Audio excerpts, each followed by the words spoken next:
Hello guys and welcome back. Today I'll show you how to be confident in school.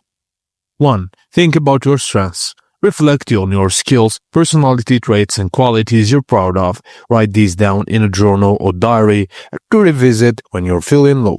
For example, you might be proud of being kind, a good friend, or excelling at the hobby or sport. 2. Silence your inner critic. Recognize negative self-talk and stop it and its tracks. Replace negative thoughts with positive actions like listening to music or taking a walk. Consider writing down those negative thoughts to identify their source and let them go. 3. Embrace mistakes. Just learn from your errors instead of dwelling on them. Remind yourself, I made a mistake, but now I know better for the next time. Now, accept that everyone makes mistakes. It's a part of growing. 4. Laugh at yourself. Don't take yourself too seriously. Find the humor in embarrassing moments. Being able to laugh at yourself reduces pressure and builds confidence, so practice seeing the lighter side until it becomes natural.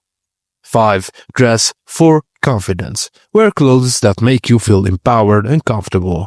Highlight features you love about yourself with your outfit choices. For example, if you love to smile, choose colors and accessories that make you feel radiant.